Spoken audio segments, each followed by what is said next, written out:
Busters sitting in the Time Machine DeLorean for Pulp Comics' first ever comic book convention. Owner of Pulp Comics and the organizer of today's convention tells me what today was all about. Well, as soon as the Scotiabank Convention Centre was built, we thought, you know what, this would be a great opportunity now for Niagara Falls to get on the Comic Con circuit. You know, you got San Diego, you've got Chicago, New York, and Toronto. Those are the top 4 in North America that draw people. There's no reason why Niagara Falls can't be up there on that list as well too. We're a border town, we've got the casino. People come to this city for fun, entertainment, amusement. It's a perfect fit to have it in Niagara Falls. And tell me about some of the things that you have going on here today. Well, today we've got the Back to the Future DeLorean, we've got the Star Wars characters from the 501st Canadian Legion, we've got comic book artists, Leonard Kirk, John Bulmer, Christopher Yao, we've got Leaping Lanny Poffo, the Genius, former WWE superstar, we've got the whole 3rd floor of Dave & Buster's is full of comic book vendors, collectibles, exhibitors, lots of really cool things for kids and the families to see today. So where are you guys from? Niagara Falls. Niagara Falls. Ditto.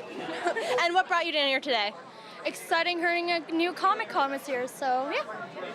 And can you tell me what these costumes are? I'm from Alice in Wonderland.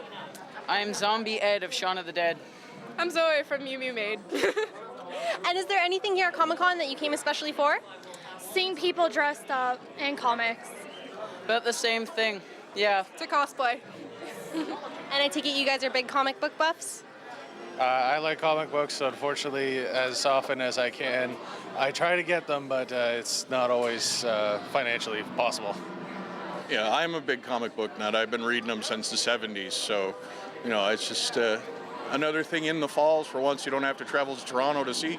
So being the first year for this Comic Con, do you think this is something that will grow and expand? It's a lot bigger than I expected it to be. There's a lot of people here, so all they can do is move to a bigger venue. And I think there's enough people here to draw them in. So, Leaping Lanny, is this your first trip to Niagara? You can call me the genius full of glory and renown. Now, I've been here about 6 or 7 times, but I haven't been here in about 20 years. The things are a little different now. It's all built up and tourist-like, you know? First of all, I'm very sorry to hear about your brother, but rumor has it he'll be inducted to the WWE Wall of Fame. If that did happen, would you be willing to induct him? Yeah, I'll tell you what, first of all, I don't know that he's ever going to be inducted, and it doesn't really matter because he's more famous than he could ever be anyway. So yes, I'd like to give a speech. It won't be what the people want because it's posthumous, because there's nobody like the Macho Man, no. There seems to be a real fondness for the wrestlers of your generation. Is it just nostalgic? Because we don't see it in the wrestlers of today. It's nostalgia because actually I'm one of the few that still survived. You know, we just keep losing them one after the other. So yeah, I think a lot of people grew up with us, and naturally there's going to be that feeling of warmth and nostalgia, you know, for days gone by and the youth that they've lost, you know.